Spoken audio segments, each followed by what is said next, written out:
जननी शरणं देवी रामकृष्ण जगद्गुरु पादपद्मे दर्शयित्वा प्रणमामि श्रीमा शारदा देवीर जीवन बाणी पाठ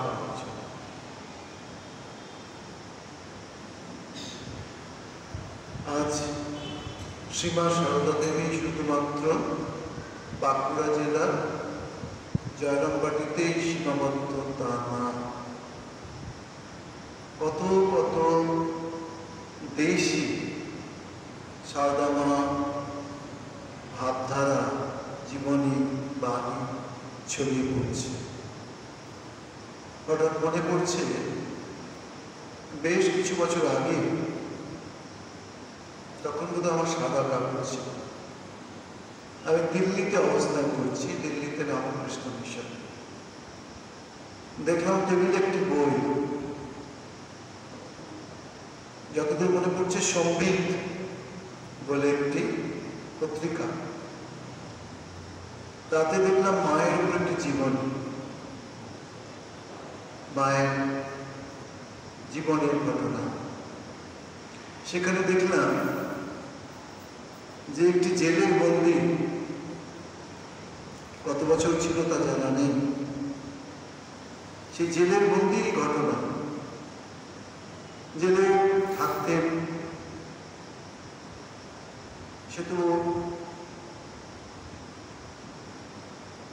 সে যে কি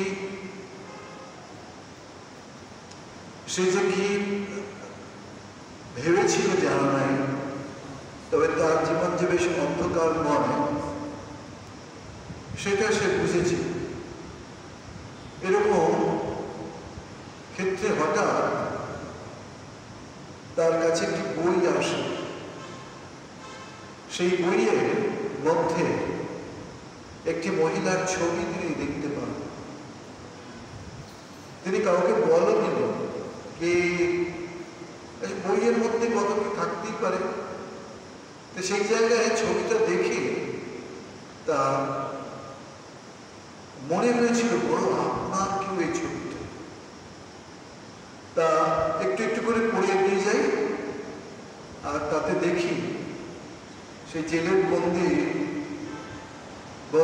তিনি সবকে জানিয়েছেন সিস্টার কিরুলানিকে যে যত দেখি তত অবাক এবং ডে টু ডে আমার জীবনের পরিবর্তন যেন হয়ে যাচ্ছে এটা আমি অনুভব করেছি শুধু ওই ছবিটা মাঝে মাঝে আমি দেখতাম একটা সময় হঠাৎ আমার কাছে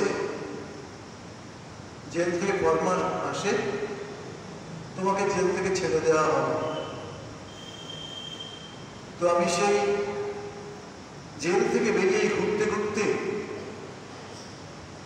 এখানে উপস্থিত হয়েছে এটা কোথায় সিস্টার কল্যাণী বললেন এটা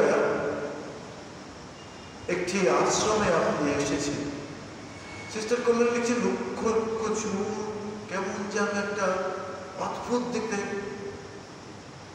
ঘটনাক্রমে তিনি শুনলেন এরকম যে তিনি আজই ছাড়া পেয়েছেন ঘুরতে ঘুরতে এখানে চলে এসেছেন কোথায় এসেছেন জানেন তো তাকে ভেতরে নিয়ে গিয়ে একটু হয়তো জল টল দেবেন এরকম ভেবেছিলেন তো সেই সময় দেওয়ালেতে মায়ের শ্রীমা শারদা দেবীর ছবি দিকে নজর পড়ে সঙ্গে সঙ্গে সেই কয়েদি যিনি ছিলেন কয়েকদিন আগে পর্যন্তই তিনি বললেন এটা কার ছবি যে কেন সিস্টার কল্যাণী লিখছেন যে সে তখন তার জীবনের আনুকূল্যিক ঘটনা আমাকে বললেন জেলে ছিলাম জেলের মধ্যে এরকম একটা বই পেয়েছিলাম বইয়ের মধ্যে একটা ছবি সেই ছবিটাই যতবার দেখি ততবারই আমার ভেতরের একটা পরিবর্তন আমি অনুভব করেছি তো এরকম কোনো ছবি পাওয়া যাবে তা সিস্টার কল্যাণী বললেন আমি সেলস কাউন্টার নিয়ে এলাম বললাম হ্যাঁ ছবি আছে $12 তিনি পকেট থেকে $12 বার করলেন বললেন আমি এই 12 ডলারে জেলে থাকতে আমি যখন জেল থেকে ছাড়া পাই এটা পেয়েছিলাম। এইটা এইরকম স্বামী সৎস্বরূপানন্দজি মহারাজ তিনিও কাটিহার থেকে শ্রীমা সারদা দেবীর কাছে এসেছিলেন।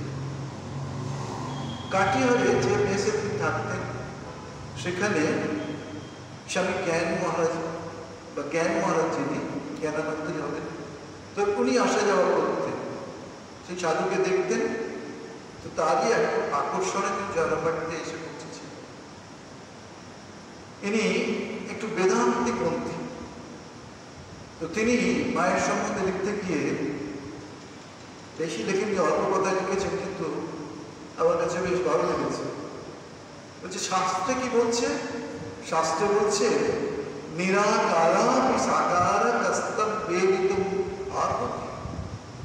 নিরাকারা আকার গ্রহণ করেন কেন? উপাসকানাম কার্যার্থম শ্রেয়সে জগতাম। কারণটা বলছেন তিনি, যারা ভক্ত, যারা মুমুক্ষু, তাদের মুক্ষতা উন্মুক্ত করবার জন্য, জগৎ কল্যাণের জন্য মাতৃরূপিণী পরাশক্তি এবার পৃথিবীতে অবতীর্ণ। মহামায়া শারদা এবার বহুরূপে শতরূপে কৃপা করেছেন কত অনুগত জনকে। সত্যি ঠাকুর তো বেছে বেছে এখানে মন্ত্র টিপে ওখানে মন্ত্র টিপে দেখে জাজ করে তারপরে তাকে কাছে নিয়েছে। আর মা বলছেন আমার কাছে পিঁপড়ের সার ঠেলে দিয়েছে, পিঁপড়ের সার ঠেলে দিয়েছে, এত মানুষকে ছেড়ে দিয়েছে। ওই যে ঠাকুর বলেছিলেন শুধু কি আমারই দায়, তোমার কিছু দায় না, তোমাকে কিছু করবে না, এর থেকে অনেক ঢের বেশি তোমাকে করতে হবে। তো বলছেন যে মহামায়া শারদা এবার বহুরূপে শতরূপে কৃপা করেছেন কত অনুগত জনকে। শতরূপা শারদা শতরূপে প্রকাশ, উপাসকান কার্যার্থম শ্রেয়সে জগতাম। পরে আমরা দেখছি তিনি মায়ের কাছে এসেছেন। মায়ের কাছে কেউ ফিরে গেছেন, এটা বড় একটা দেখা যায় না। আমার খুব সৌভাগ্য যে সৃষ্টি মায়ের এক শিষ্যা স্বামী আদিনাথনন্দজি মহারাজের চরণতলে আমার সাধু জীবন শুরু হয়েছিল। তিনিও বলেছিলেন মা তখন খুব অসুস্থ, আমি আর সাধনানন্দজি মহারাজ উনি কাশী উত্তর বাড়িতে থাকতেন, এই দুজনে আমরা পৌঁছে গেছিলাম। এই অসুস্থ থাকা সত্ত্বেও শ্রীমা সারদা দেবী ওনাকে দীক্ষা দিলেন। পরে আমি 16-17 বছর বয়স ছিল আমার, আমাকে জিজ্ঞাসা করলেন তুমি দীক্ষা নেবে? আমি আর কি বলবো, বললো আপনি যা ভালো বোঝেন, বলেন আমাকে দীক্ষা দিয়েছে। তো এখানে আমরা দেখছি সৎস্বরূপানন্দজি মহারাজকে শ্রীমা বলেছিলেন আমার শরীর খুব খারাপ, এবার তোমার দীক্ষা হবে না। কার্যকরণে উনি আবার কিছুদিন পরে জয়রামবাটিতে এসে পৌঁছেছিলেন। এবার কিন্তু তিনি দীক্ষা পেয়েছিলেন। সেই দীক্ষার দিনের কথা বলতে গিয়ে তিনি লিখছেন, দীক্ষার জন্য আমার কোনো প্রস্তুতি ছিল না। আশ্চর্য, এখন দীক্ষার জন্য কত ফর্মালিটি মেনটেন করতে হয়, ফল, ফুল, মিষ্টি, ধূপ ইত্যাদি ইত্যাদি বাস্তুতন্ত্র, মায়ের কাছে সব কিছুই প্রয়োজন কথা। তো বলছেন অকিঞ্চন আমাকে মা তার ঘরে তার পাশে বসিয়ে মহামন্ত্র দান করতেন। শুধু মন্ত্র নয়, মহামন্ত্র। এই মন্ত্রের কথা বলতে গিয়ে মা বলেছে বাবা আর তাদের কোনো জন্ম হবে না, এত বড় আশ্বাস তিনি দিতেন। আর হবেই বা কি করে, কার কাছে দীক্ষা নিচ্ছে তার প্রকৃত স্বরূপ যদি আমরা দেখার চেষ্টা করি বা বোঝার চেষ্টা করি বা অনুভব করার চেষ্টা করি তাহলে বুঝতে পারি। বলছেন দীক্ষা অকিঞ্চন আমাকে মা তার ঘরে তার পাশে বসিয়ে মহামন্ত্র দান। দীক্ষা পর আমাকে দিয়ে 3 বার জপ করিয়ে দিলেন। ভালো, ঠিক সেই সময় আমার চোখের সামনে একটা অদ্ভুত পর্দা সরে গেল। এটা অনেকের ক্ষেত্রেও দেখি, অপকর্মীর ক্ষেত্রেও দেখেছি, বা অনেকে যারা বলতে চায় না সেটা বোঝা যায় না, সাধুদের কথা তো এমনি বোঝা যায় না, তারা না বললে। এক্ষেত্রে মহারাজজি লিখছেন, কি লিখছেন, ঠিক সেই সময় আমার চোখের সামনে থেকে একটা পর্দা সরে গেল। মোক্ষদার কপাট পাটনকারী করুণাময়ী মা কি করলেন জানি না, কিন্তু আমি তার মুখের দিকে তাকাতেই আমার ইষ্ট মন্ত্রের অধিষ্ঠাত্রী দেবীকে তার মধ্যে দেখলাম। ইষ্ট মন্ত্র দিয়েছে তার অধিষ্ঠাত্রী দেবী, সেটা দুর্গা হতে পারে, সেটা তারা হতে পারে, সেটা কালী হতে পারে, সেটা লক্ষ্মী হতে পারে, সেটা ভগবত হতে পারে, কিন্তু বলছেন তারপরে কি তার মধ্যে দেখলাম, তিনবার দেখলাম। আমাকে অবাক হয়ে তার দিকে তাকিয়ে থাকতে দেখে মা বলে উঠলেন, কি দেখছো বাবা? যা দেখছো ঠিক কি দেখছো? কৃপা সঙ্গে মা আমার চোখের সামনে চোখের আবরণ সরিয়ে দিয়ে নিজের স্বরূপটি মেলে ধরলেন। অনন্ত রূপা সারদার পরাভয়া মূর্তি আমার সামনে প্রকাশিত হল। সর্বাঙ্গ শিহরিত, বিস্ময়ে আনন্দে স্তব্ধ আমাকে মা বললেন, বাবা দক্ষিণা দাও। আমার সঙ্গে তো কিছুই ছিল না। তখন মাই দেখলেন ঘরের কোণে কয়েকটি ফল রয়েছে, তার থেকে তুলে এনে তাকে দিতে বললেন। যন্ত্রচালিত হচ্ছে ফল তাকে নিবেদন করলাম। এ জীবন কৃতার্থ হলো, এই মনুষ্য জন্ম সার্থক হলো। প্রণাম করে বেরিয়ে এসে অবাক হয়ে ভাবতে লাগলাম, এ কি হলো? তারপর বলছেন খেতে বসেছি, হঠাৎ দেখি আমার কাছে এক বাটি পায়েস একজন দেখে গেল। তারপর তাকিয়ে দেখি মা, দেখি বরাভয় মূর্তিতে মা আবার আমাকে এদের কত যে পূর্বজনের সংস্কার কিনা জানি না, আবার অবতারের ইচ্ছা বা অবতার সঙ্গের ইচ্ছা, ইচ্ছা মাত্র স্পষ্ট মাত্র চিন্তা মাত্র যা কিছু তাই করে দিতে পারতেন। তিনি মায়ের সম্বন্ধে লিখতে গিয়ে শেষের দিকে লিখছেন যে কাশীতে একটি মেয়ে মানুষ মাকে দর্শন করতে এসেছে, বড়টাকে ঘরে হয়েছে, শ্বাস প্রশ্বাস করে এসেছে।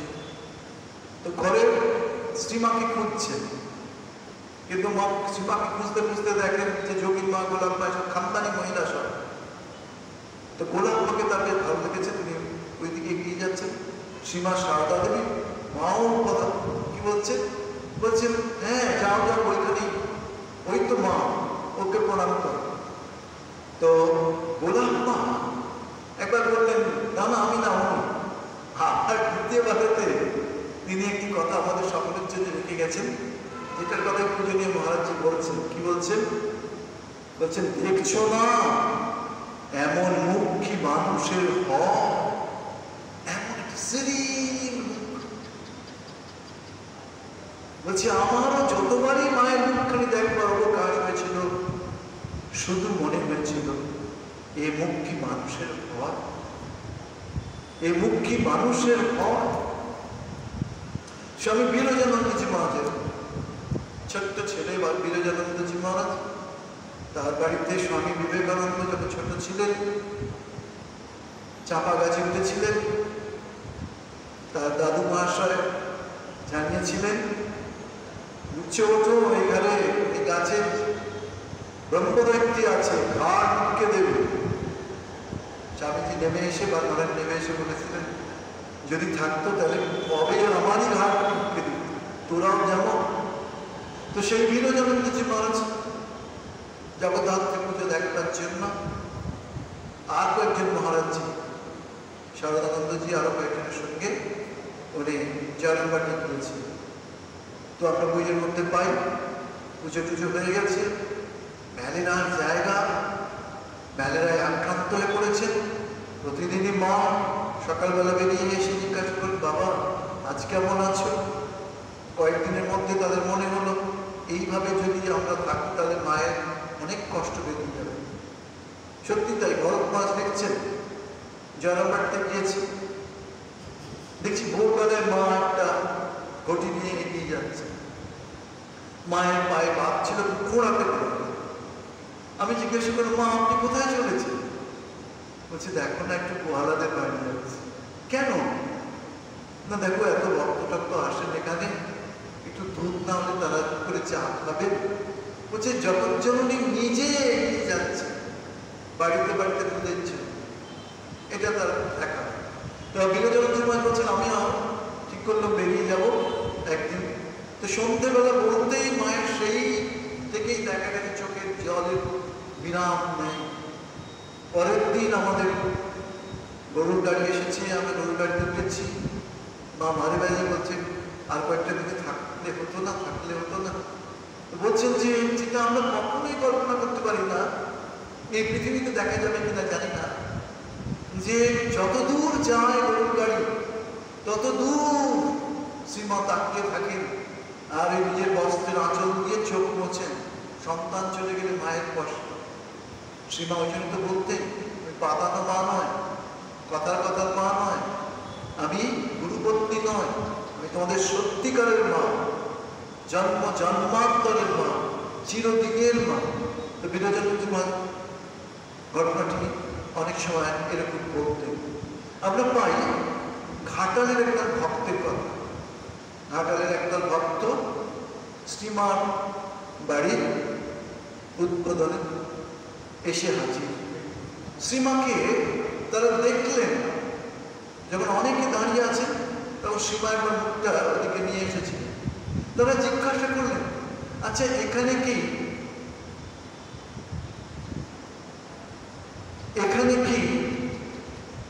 মা ঠাকুর থাকে?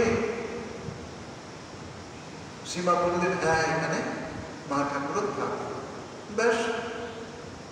এরপরে শ্রীমা বলছেন অন্যদেরকে, দেখো না ঘাটাল থেকে একটা ভক্ত এসেছে, তাদের একটু যদি প্রণাম করিয়ে দাও বড় ভালো হয়। সাধু মহারাজ দেখে এসে বলেন, এক পা ধুলোয় ভক্তি মা কত দূর থেকে এসেছে, এখন তোমার বিশ্রামের সময়, এই সময় আবার তাকে ডাকাডাকি করো। না না, বিশ্রামের সময় আমরা বলে দিচ্ছি হবে না।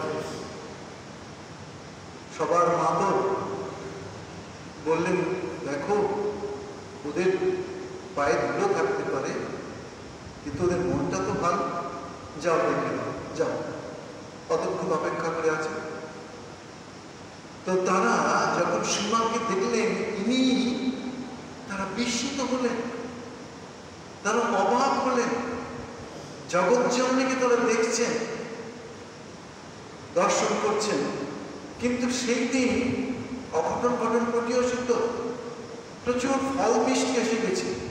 মা বললেন, বাবা এদের হাতে একটু ভালো করে নাও না। তারা খুব পরিতৃপ্ত ভাবে জগৎজননীকে দর্শন করে ফিরে গেলেন। এরকম একটা ঘটনার কথা। শ্রীমার কাছে কত লোক আসতেন। একটি ছোট বাচ্চা মায়ের বাড়িতে এসে হাজির হয়েছিল, 12 বছর। মায়ের চরণ দুটি ধরে কাঁদছে, হাওয়া। মা বলছে কি চাও? বলছে দীক্ষা। মায়ের কাছে যারা ছিলেন, বললাম মা, যোগীর মা, আরো সব বললেন, মা এইটুকু বাচ্চাকে কেন দীক্ষা দেব? সেই বাচ্চা কাঁদতে কাঁদতে নিচে নেমে চলে যায়। মা বলে, তাতে কি আছে? পরের দিন কেউ জানে না, ছোট্ট ছেলেটি বাইরের রকে বসে আছে। মা হঠাৎ বললেন, যাও তো দেখো তো, ওখানে যদি কেউ বসে থাকে ওকে ডেকে নিয়ে আসো। পরে বললে, একটা বাচ্চা আছে, ওকে ডেকে নিয়ে আসো। মা দীক্ষা দিলেন। মা বললেন, তোমরা তো এই কথা বলছো, ভগবানের নামে কার চোখে জল আসে বলো তো? মা ওই একটা দুটো কথা বলতেন, তাতেই মানুষ পরিতৃপ্ত হয়ে যেত। যুক্তি, অকাট্য যুক্তি, চিরন্তন যুক্তি, শাশ্বত যুক্তি। যেমন সূর্য চন্দ্র তারকা নিয়ম মতো চলে, কিন্তু মায়ের কথাও ঠিক তাই নিয়ম। মা পরে আরো একটি বাচ্চাকে দীক্ষা দিয়েছিলেন। তারপর আরো একটি বাচ্চা, কোথায় জয়রামন্দি, সেটা আছে থেকে, সেও খুব কাঁদছে। শ্রী মায়ের কৃপা হয়েছিল, তিনি দীক্ষা দিয়েছিলেন। শ্রীমা অপূর্ব একটা জীবন। কত মানুষ মায়ের কাছে দীক্ষা নিয়ে যায়। মাকে দেখা যেত মা রাত্রে ঘুমোতেন, সারা রাত মা জপ করতেন। মাকে সেবকরা জিজ্ঞেস করতেন, মা একটু ঘুমন, এখনো তো জেগে আছেন। বলছে কি করবো, কত ছেলে মেয়ে সব দীক্ষা নিয়ে যায়, কেউ জপ করে, কেউ জপ করতে সময় পায় না, সকলের কল্যাণের কথা তো ভাবতে হবে, তাই একটু জগতের কল্যাণের জন্য কামড়ে আসা। জীবের কল্যাণে তো আমাদের আশা, সেই জন্য আমার কখনো বলতে, ঠাকুর ওদের চৈতন্য দাও, ওদের মুক্তি দাও, এই সংসারে বড় দুঃখ কষ্ট জ্বালা যন্ত্রণা আর যেন তাদের আসতে না হয়। কি অসাধারণ তার চিন্তা ভাবনা, সহজ সরল চিন্তার মাধ্যমে তিনি কত বড় বড় কথা আমাদের জানিয়ে গেছেন, জীবনও কাটিয়ে গেছেন। সরযুগলা রবি শ্রীমায়ের কাছে আসতেন। দেখবেন প্রথম যে লেখাটা মায়ের কথা তার একটা জায়গায় তিনি লক্ষ্য করেছেন, শ্রীমায়ের কাছে এসে বলছেন, মা ঠাকুর, মাও যেন তাকে দেখে বলেছিলেন, তোমার সঙ্গে পরিচয় যেন জন্ম জন্মান্তর, যেন মনে হচ্ছে কত জন্ম ধরে তোমার সাথে কথা বলেছে। এই ক্ষেত্রে আমরা দেখি তিনি বলছেন, আচ্ছা মা, আজকে ঠাকুরের ছবি দেখে বারবার ভিজে যাচ্ছে, আমি কয়েকবারই মুছলাম, দেখি আবার ভিজে যাচ্ছে। তারপরে আমার মনে হলো যে জানলা দিয়ে রোদ ঠাকুরের ছবিতে পড়ছে। শ্রীমা কতবার বলেছে, ছায়া আর কায়া সত্যি সত্যি, ঠাকুরের যে সত্য সেখানে মা সেই কথা উত্তরে বললেন। বলে কাশিতে ওর ঘটনা ঘটেছে, আমি তাড়াতাড়িতে যাবো, প্রণাম করবো মন্দির টন্দির বলে ঘিয়ের দ্বীপের মধ্যে আমি ঠাকুরের ছবি রেখে এসেছিলাম। ফিরে এসে দেখি ঘিয়ের দ্বীপেতে ওপরে পিঁপড়ে, অসংখ্য পিঁপড়ে। এবং এ কি করেছে, তারপর দেখি ঠাকুর ওখানে নেই, নিচে এসে বসেছে, নিজেই বলছে ঘর তো বন্ধ। এরকম ঘটনা ঘটল। শ্রীমা কাছে অনেকে আসতেন, শ্রীমা ডাইরেক্ট কাউকে কিছু বলতেন না। একজন মহিলা তার কাছে আসতেন, গন্ধ টন্ধ সেন্টেন্ট লাগে, সে যখন ফিরে যেতেন তখন বলতে, দেখো এরকম জায়গায় এরকম সেজে যে গন্ধ টন্ধ লাগিয়ে আসতে আছে, কি বলি বলো তো, কি বলি বলো তো। তারপর একটা সময় তিনি বলেছেন, কিসের এত রূপের অহংকার বলো তো, কিছুই তো না, একটা রূপ। কি জানি মায়ের কথা থেকে বেরিয়েছিল বলে কে জানে, তার কথা তো অমোঘ সত্য। সত্যি মহিলার এরকম একটা অভিপ্রায়, মহিলাকে দেখেই মা অবাক হয়ে গেছে। অন্য জায়গায় তিনি বলছেন, কি বাবা এত শরীরের কথা তোমরা ভাবো, এই শরীরটা কি আছে, দেশের ছাই বইতে কিছু নয়। বৈরাগ্যে ভরা মায়ের জীবন, ত্যাগে ভরা মায়ের জীবন, সব কিছুর মধ্যে তার ত্যাগ, অনাসক্তি, চৈত্র, বিবেক, বৈরাগ্য, ব্যাকুলতা প্রকাশ পেত। শ্রীমা বলছেন, তার কাছে একদিন একটি যুবক এসে গেছে, কয়েকদিন থাকে, তারপর দেখা গেল যুবকটি বিবাহিত, শ্রীমার কাছে সন্ন্যাস চাইছে। কতজন কত কথা বললেন, এই পিসিমা সন্ন্যাস দিচ্ছে, এই কোথায় সংসার ধর্ম কি বড় ধর্ম নয়। এই সাধুটি হলেন স্বামী জগদানন্দ, মঠ মিশনের একজন বিখ্যাত শাস্ত্রজ্ঞ সন্ন্যাসী। জগদানন্দজিকে তিনি দিয়েছেন। আমার একটি ছেলে ওখানকার মাকে গান টান শোনাত, হঠাৎ নিরুদ্দেশ। তারপর একটা সময় এসে পায়ে পাশে পড়ে এসেছি, গেরুয়া গেরুয়া পড়েছি, সময় তাকে দেখতে গেছে এবং সময়ের কথা, কেন তুমি বাড়িঘর ছেড়ে এইসব করলে।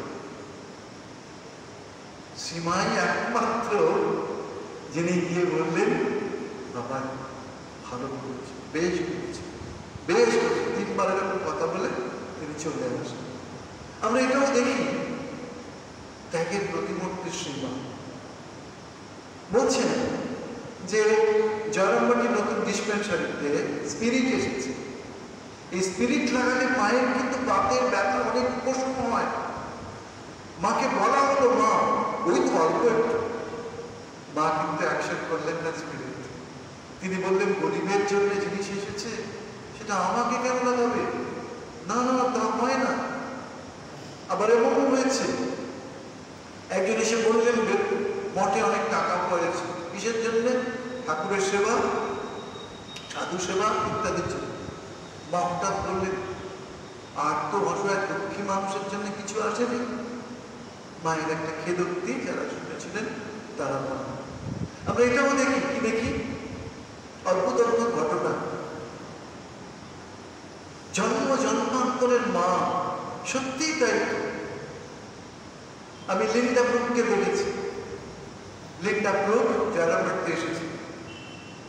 মেমানত বোধহয় সম্ভবত মহারাজজি লিখেছিলেন, তিনি বোধহয় মহারাজকে বলেছিলেন যে মায়ের ছবি থেকে তার মনে হয়েছিল আমার গর্ভধারিণী বসে আছে, আমার গর্ভধারিণী ওখানে বসে আছেন, আমার এই দৃশ্য মনে হয়েছে। লিন্ডা ব্রুক হতে পারে মা তো শুধুমাত্র ওই কামারপুকুর জয়রামবাটির জন্য আসেন। তিনি যে এসেছেন সারা ভারতবর্ষ নয়, সারা পৃথিবীর মানুষের উন্নতির জন্য, কল্যাণের জন্য। বলছেন গোলপাড় থেকে রিক্সাওয়ালা বাস স্ট্যান্ডে যাচ্ছে। যিনি গোলপাড় থেকে বেরিয়েছেন তার হাতে একটা বই ছিল, সেই বইটার ফ্রন্টে শ্রীমায়ের ছবি আছে। এই ছবিটা দেখেই না তার প্রথম থেকেই মনে হচ্ছে যে এই ছবিটা কার? এই ছবি তো আর নয়, কিন্তু আমার নিজেরই গর্ভধারণী মনে হচ্ছে। তিনি প্যাসেঞ্জারকে নামিয়ে দিয়েছেন, আবার ওখানে এসে এই বইয়ের কথা বলেন, ওর বইটা কিনব। একজন সাধু মহারাজজি বললেন তার কাছে এতটা টাকা ছিল না, আমি আরো কিছু টাকা দিয়ে এই শতরূপের সারদা বইটা তার হাতে তুলে দিয়েছিলাম। তিনি বলেছেন আমার ছেলে লেখাপড়া ছিল, ওর মুখে শুনি হয় এইসব ঘটনা আমরা মায়ের জীবনে দেখছি। শ্রীমা কেমন সুন্দর কথা বলতেন, তিনি মানুষের দোষ ধরতে পারতেন, মানুষের গুণটাকে তিনি খুঁজে খুঁজে বার করতেন। আর আমাদের যত দোষ সেগুলো খুঁজে খুঁজে বার না করলে আমাদের জীবনটাই ব্যর্থ করতে পারে। কি সুন্দর তার কথা। বৃন্দাবনে গেছে, কত জায়গায় দেবতার দর্শন করেছেন। একটা জায়গায় বলছেন কৃষ্ণের রূপটি বাঁকা, মনটা সোজা, তার মনটার মতো আমার মনটা করে দাও। What a unique! স্বামীজি বলছেন 10,000 বছরের ঠাকুরের মতো এরকম ব্যক্তি আসে না। এই আমাদের চোখের সামনে এসে হাজির হয়েছে, আমরা বুঝতে পারছি না। বলছে যে তোমার রূপটি বাঁকা, মনটা সোজা, তোমার এই মনটার মতো আমার মনটা সোজা করে দাও।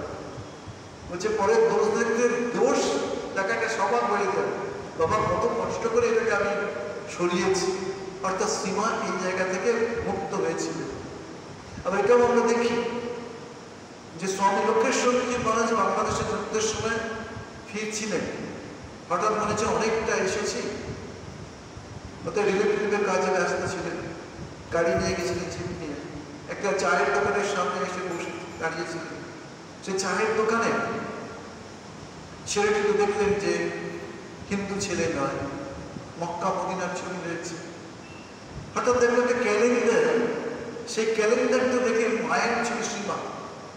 উনি হঠাৎ সেই চায়ের দোকানে ছেলেটিকে জিজ্ঞেস করলেন এই ছবিটা কার, কেন রাখা হয়েছে? যে কার জানি না, কিন্তু আমার খুব অল্প বয়সে আমার গর্ভধারিণী মায়ের মা মারা যায়। আমার এই ছবিটা আমি মেলা ঘুরতে অনেক সময় আমি ছোটবেলা দেখতাম, এখন তো বাইরে যাওয়ার অত অবসর হয় না, দেখতাম ফিল্ম আর্টিস্ট, গানের আর্টিস্ট সবাই মিলিয়ে সব ক্যালেন্ডারের মধ্যে ছবি বিক্রি হতো। সেরকম জায়গা থেকে ওই ছবিটা তার পছন্দ হয়েছে, তুলে নিয়ে এসেছে। কিছু বিশ্বাস নাই। শ্রী কৃপাময়ী, তিনি করুণাময়ী, তিনি মহামায়া, তিনি জগদ্ধাত্রী, আমাদের মা সারদা। এর নতুন একটা কালচার আমাদের পৃথিবীতে প্রেজেন্ট করতে আসে। শ্যামাদাস কবিরাজ যখন শ্রীমাকে দর্শন দেখে ঠেকে গেলেন, কবিরাজ মহাশয় তিনি রাধু অন্যান্য মেয়েদের যারা কাছে ছিল এসে বলছেন, তাদের কাছে দেখো যে কবিরাজ মহাশয়কে প্রণাম করো। কবিরাজ মহাশয় ব্রাহ্মণ নয়। পরে যখন অন্যেরা জিজ্ঞাসা করলেন, মা উত্তর দিলেন, বাবা কেন প্রণাম করবেন? কত বড় পণ্ডিত, কত বিদ্যান, বুদ্ধিমান, কত বড় কবিরাজ, জ্ঞানটাকেই শ্রীমা বড় করে দেখলেন। কে কোথায় জন্মেছে সেটার থেকেও ব্রাহ্মণ বংশ জন্মেছে না অন্য বংশ জন্মেছে সেটা এই আর আমাদের ঠাকুর কত অব্রাহ্মণ খেয়ে সন্ন্যাস ব্রত দিলেন, যা সংখ্যা যাতে ভাবতেই পারতেন না। তিনি ব্রাহ্মণ ছাড়া কাউকে সন্ন্যাস দেবার অধিকারী দেন। অনেক ছেলের মনেই হতো যে ছোট থেকে গায়ত্রী মন্ত্র জপ করবো, গায়ত্রী মন্ত্র কত সুন্দর, ছোট থেকেই জপ করবো, ওই করে এগিয়ে যাও। পরে যারা এরকম ভাবে তারা সুযোগ পায়, তারা জীবন ধন্য মনে করে। আমি একবার না বেশ কয়েকবার লখনৌ সেবার সঙ্গে গিয়েছি। আজকে মহারাজজির নাম মনে করতে পারছি না, বিউটিফুল দেখতে, অনেক বয়স্ক, প্রায় 90-এর ঘরে কাছাকাছি। তো আমি তখন জয়রামবাটিতে ছিলাম। দুটো কথা বলেছিলেন, আজকে একটা কথা আমার মনে পড়ছে। আপনার মহারাজের চরণতলে বসে আমি আর নারায়ণ মহারাজ বলে জয়রামবাটিতে ছিলেন একজন, বললাম একটু মায়ের কথা মহারাজ আপনার মুখে শুনতে চাই, যা বইতে নেই এরকম। তখন তিনি বললেন, তাই তো, তিনি বললেন, দেখো একবার পরন্ত সন্ধ্যায় গ্রামে অনেক চাষারা সব এসে উপস্থিত হয়েছিল। চাষ মানুষ কেন না, বৃষ্টি হচ্ছে না, খরা, ধান টান সব শুকিয়ে যাচ্ছে। মার কাছে দুঃখ প্রকাশ করলেন। মা ঠাকুরের ছবির কাছে গিয়ে হাত জোর করে বললেন, এ কি ঠাকুর, তুমি এ কি করলে? এই ছেলেপুলে যে না খেয়ে মরবে। বলছেন আমরা দেখলাম, মানে তিনি শুনেছেন অন্যের মুখে, যে শ্রীমা ঘর থেকে বেরিয়ে এসে মাঠের দিকে একটু এলেন, ঘর থেকে দেখা যেত মাঠের ছবি, বলে ভালো করে তাকিয়ে গেলেন। ওই সন্ধ্যার পর থেকেই ওরা তো চলে গেল, চাষারা যারা এসেছিলেন, চাষি মানুষরা, কয়েক ঘন্টা পর থেকে তুমুল বৃষ্টি, অঘটন ঘটন প্রতিবেশী যা খুশি তাই করতে পারে। আচ্ছা, আরেকটি ঘটনার কথা মনে পড়ছে, আপনি একটা বলি। শ্রীমায়ের কাছে ভবানী মাসি এসে হাজির। ভবানী মাসি মায়ের কাছে অনেক ভক্তরা বসে আছেন, তো বলছেন, সাধুর তো পরমহংসদেবের সঙ্গে বিবাহ হওয়ার কথা ছিল, আমার সঙ্গেই তো হওয়ার কথা ছিল। আমার বাবা কোথায় শুনলেন যে পরমহংস পাগল ওর সঙ্গে বিয়ে দেওয়ার কোনো দরকার নেই। এইসব কথা বলতে আরম্ভ করেছি। তখন সীমা বললেন, এই কে আছিস, দেখ তো ওখানে যে ফলগুলো আছে সব নিয়ে আয়। মাসিকে বললেন, মাসি তুমি এগুলো নিয়ে যাও সব, তবে দেখ, বলে দিলেন ওই পেঁপেটা দিস না, পেঁপেটা নাকি খুব ঠান্ডা, ঠান্ডা খেলে ও বাড়ির লোকের শরীর খারাপ হতে পারে, সর্দি কাশি বেড়ে যেতে পারে, বিশেষ করে ভবানী মাসে। এরকম ঘটনাও দেখি। আরেকটি জিনিস যত দেখি ততই, ঠাকুরের সম্বন্ধে বলতে গিয়ে একবার তার মুখ থেকে বেরিয়ে এসেছিল কি, ঠাকুর কোনোদিন একটা ফুল দিয়ে আমাকে আঘাত করেন, ঠাকুর ফুল দিয়েও কোনোদিন আমাকে আঘাত করেনি। এইরকম তাদের একটা সম্পর্ক, এই সম্পর্ক কল্পনা করা যায়। শ্রীমায়ের এক শিষ্যা, তিনি মানসে গেছিলেন, কৈলাস মানস সরোবর। তিনি মায়ের বাড়িতে দীক্ষা নিয়েছেন, মায়ের কাছে। তিনি বলছেন যে একটা সময় আমার মায়াবতীতে পোস্টিং হয়েছিল, আমি মাঝে মাঝে মায়ের কাছে যেতাম, মা সবজি টবজি কাটতেন, বলতেন ওই সময় তুমি এসো, ওই সময় তোমার মুখে মায়াবতীর কথা, অন্য সব কথা শুনো। তিনি বলছেন যে আমি যখন মায়াবতী, আমি যখন মানস সরোবরে যাবো, মাকে প্রণাম করতে গেলাম কলকাতায়, মা আর 5টা কথার সময়, তিনি এইটাও বলেছেন, আমি কোনোদিন মাকে ঘোমটা পড়া অবস্থায় দেখি, সব সময় মায়ের ওই শ্রীমুখ দর্শন করার আমার সুযোগ হয়েছে। বলছেন মানুষে যাওয়ার আগে মা আমাকে বললেন, ঠাকুরকে ভুলো না, ঠাকুরকে ধরে থাকবে, ঠাকুরকে ধরে জীবন কাটাবে।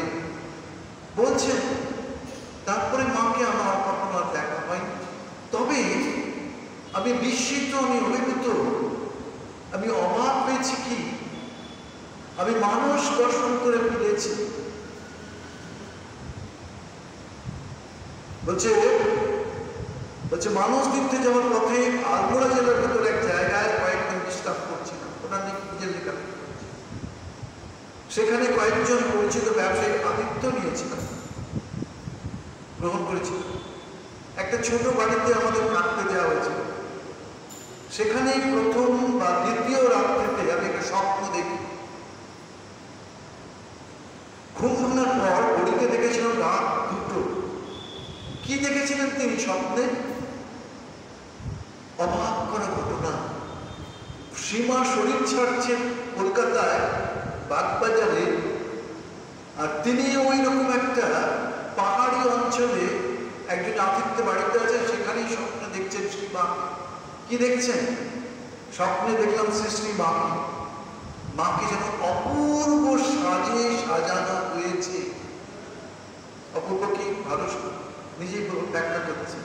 চরণ দুখানি আওতায় রাঙানো, সুন্দর পরিষ্কার একটি শাড়ি পরানো, গলায় ফুলের মালা, শ্রীমাকে দীপ্তিময়ী দেখাচ্ছে, দীপ্তিময়ী। তারপর কি বলছেন? যেখানে মাকে এনে রাখা হয়েছে সেই জায়গাটাও স্পষ্ট দেখেছিলাম। আজকে যেখানে শ্রীমায়ের কি বলে মন্দির হয়েছে, সেখানে এনে রাখা হয়েছে গঙ্গার পাশে। সেটা হলো গঙ্গা তীরবর্তী সেই স্থান যেখানে এখন তার মন্দির। অনেক লোকের সমাবেশ হয়েছে, কিন্তু মাকে ওরা কাঁধে করে নিয়ে এসছে না গাড়ি করে নিয়ে এসছে, সেটা আমি স্বপ্নে দেখি। তারপর কি বলছেন? ভিড়ের মধ্যে 3 জনকে স্পষ্ট দেখেছি, মাখন সেন, সুরেশ মজুমদার এবং ওই দলের আর এক ভদ্রলোক যার নাম এখন আর মনে করতে পারছি। আমি পূজনীয় ভরত মহাজকে দেখেছি অনেকের মতোই। জয়েন করার পর, জয়েন করার আগেও উনি মঠের বেলুর মঠে ম্যানেজার ছিলেন। ওনাকে দর্শন করতে ভীষণই আনন্দ হতো। ওনার পেছনে যে নারীর ছবি থাকতো, আমি ভাবতাম যে সাধুদের ঘরে এরকম নারীর মূর্তিকে এরকম অপূর্ব সুন্দর দেবী দেবী লাগতো। তিনি হলেন জোজো মিস ব্যাকলেও, স্বামী বিবেকানন্দের শিষ্যা ছিলেন। পরে আমি যখন জামশেদপুরে ছিলাম 1980-তে, উনি আর প্রভু মহারাজ ছিলেন। মহারাজকে প্রণাম করেছিলাম, মাঝে আশীর্বাদ পেয়েছিলাম। তো বলছেন তিনি যে আশ্চর্যের বিষয়, দ্বিতীয়বার এই দৃশ্য অথবা শ্রীমাকে কেন্দ্র করে অন্য কোনো দৃশ্য স্বপ্নে দেখিনি। এটাই ফার্স্ট এবং এটাই লাস্ট। 3 জন এরকম ভাবে যারা মায়াবতীতে ছিলেন, তারা ঠিক করেছিলেন আমরা জীবনটা অদ্বৈত ভাবে কাটাবো। আমি শুনেছিলাম যে ভরত মহারাজ কোনোদিন ঠাকুরের মন্দিরে, মায়ের মন্দিরে, স্বামীর মন্দিরে প্রণাম করতে যেতেন না। তিনি নিজেকে অদ্বৈত ভাবতেন, যতদূর শুনেছি। তারপর বলছেন তিনি তাকলাকাটে বিশ্রাম নিয়েছিলাম আমরা। পাঞ্জাব থেকে প্রকাশিত একটা খবরের কাগজ পড়তে দিয়েছিল। যে কয়েকদিন পরে আমরা তালকাটে এসেছিলাম তাকলাকোটে, ওখানেই একজন অফিসার তিনি আমাদের অভ্যর্থনা করলেন, তার তাঁবুতে নিয়ে গেলেন, আমাদেরকে আপ্যায়ন করতে থাকলেন। তারপর হঠাৎ বললেন আপনাদের কাছে না একটা দুঃসংবাদ আছে। কি দুঃসংবাদ? তিনি পাঞ্জাবের কাগজটা এগিয়ে দিলেন। তখন দেখা গেল শ্রীমা সারদা দেবীর শরীর গেছে। কবে গেছে সেটা ওখানে লেখা আছে। যেদিন ভরত মহারাজ এই স্বপ্ন দেখেছিলেন, তিনি পরে সুরেশবাবুকে বলেছিলেন ডেটটা লিখে রাখো তো। দেখা গেল ঠিক সেই একই দিনে। আবার এটাও দেখেছি স্বামী আদিনাথ বলছেন যেদিন মায়ের শরীর গেল, আমি তখন কলকাতাতেই ছিলাম, কোথায় যেন গেছিলাম।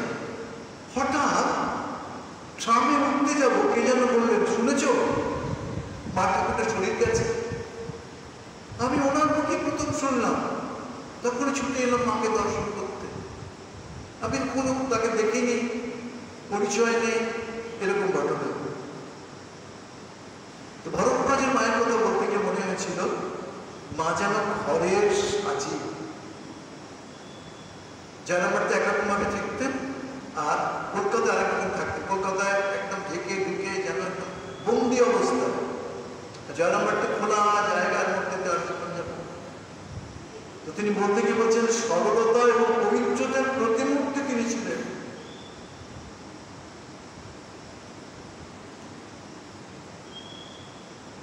বলছেন আমি তার কাছে কৃপা পেয়েছিলাম, দীক্ষার সময় জিজ্ঞাসা করেছিলেন কি মন্ত্র তোমার পছন্দ, তিনি বলেছিলেন আমি তো জানি না আমার পছন্দ না পছন্দ, আপনি যেটা ভালো বলবেন তা। বলছেন আমি যে ভাব নিয়ে এতদিন ছিলাম সেই ভাবের মন্ত্রই দেখলাম তিনি আমাকে দিতেন। জানি না কি মন্ত্র দিয়েছিলেন। তিনি বলছেন দিব্য দৃষ্টিতে বোধহয় উনি আমার মনের কথা জেনে নিয়েছিলেন। খুব তৃপ্তি ও আনন্দ পেয়েছিলাম। কেউ যদি মহারাজের কাছে পথের কথা বলতেন বা সমস্যার কথা বলতেন, তিনি বলতেন যাও একান্ত মনে সারদা দেবী মন্দিরে গিয়ে প্রার্থনা করতেন। তারাই আবার মহারাজের কাছে এসে বলে যেতেন আপনার কথাই কিন্তু মা ঠাকুর শুনেছেন। তো আমরা সেই মায়ের একটু স্মরণ করার একটু সুযোগ পেয়েছিলাম। সেই স্মরণ এতটা সময় একটু কাটালাম। শ্রী মা আমাদেরকে আশীর্বাদ করুন, আমাদের শক্তি বুদ্ধি জ্ঞান দিন। তিনি যেন আমার হৃদয়ের মধ্যে থেকে আমাদের পরিচালিত করুন, আমাদের জীবনটা ফুটে উঠুন, আমাদের আদর্শটাকে ধরে যাতে এগিয়ে যেতে পারে। আর তিনি যেন কৃপা করে আমাদের ভালোবাসেন এবং সদা রক্ষা করেন, এই প্রার্থনা। ওম সর্বমঙ্গল মঙ্গলে শিবে সর্বার্থ সাধিকে শরণ্যে ত্র্যম্বকে গৌরী নারায়ণ নমস্তুতে। সৃষ্টি স্থিতি বিনাশনাথম শক্তিভূতে সনাতনী গুণাশ্রয় গুণময়ে নারায়ণ শরণাগত দীনার্থ পরিত্রাণ পরায়ণে সর্বসারটি হরে দেবী নারায়ণ নমস্তুতে। জয় নারায়ণ নমস্তুতে, জয় নারায়ণ নমস্তুতে, জয় নারায়ণ নমস্তুতে, জয় নারায়ণ।